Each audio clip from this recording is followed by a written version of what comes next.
बात है, सरयू नदी के किनारे अयोध्या नाम का एक सुंदर राज्य था। अयोध्या के राजा थे राजा दशरथ। उनकी 3 रानियां और 4 पुत्र थे, राम, लक्ष्मण, भरत और शत्रुघ्न। जब राजा दशरथ ने राम को राजा बनाने की घोषणा की, तब सभी लोग बहुत खुश हुए, लेकिन रानी कैकेयी खुश नहीं थी। महाराज, क्या आपको याद है आपने मुझे 2 वचन दिए थे? आज उन वचनों को पूरा करने का समय आ गया है। मेरा पुत्र भरत राजा बने और राम 14 वर्ष के वनवास को जाए। राजा दशरथ की आज्ञा पाकर राम और लक्ष्मण सीता के साथ 14 वर्ष के वनवास के लिए चले गए।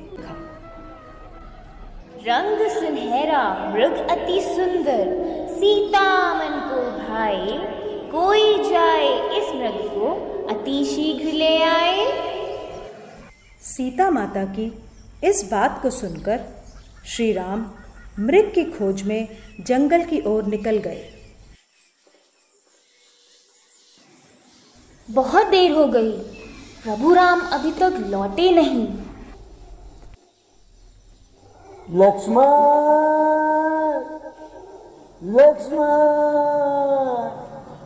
हे सीते,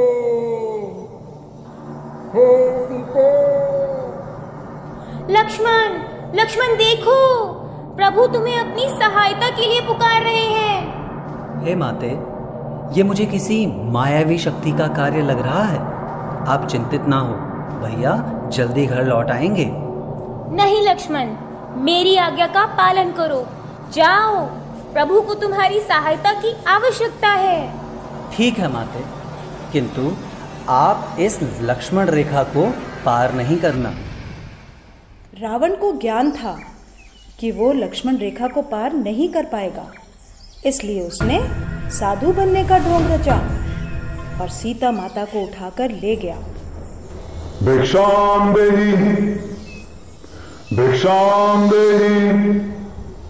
हे मुनिवर, भिक्षा स्वीकार कीजिए। हे देवी, एक साधु का इतना अनादर, घर के द्वार से ही भिक्षा देकर भेजना चाहती हो। जाओ, नहीं चाहिए तुम्हारी भिक्षा। नहीं नहीं मुनिवर, रुकिए, मैं आती हूँ।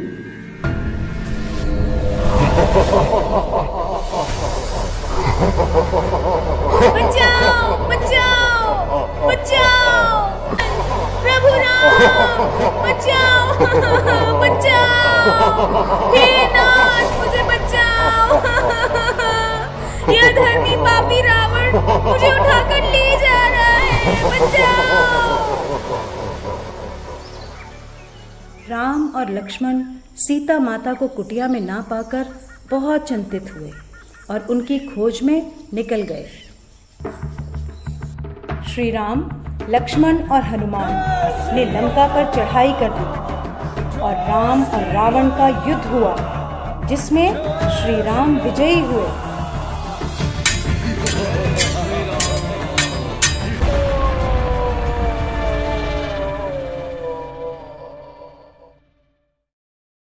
इसलिए इस दिन को विजयदशमी कहा जाता है।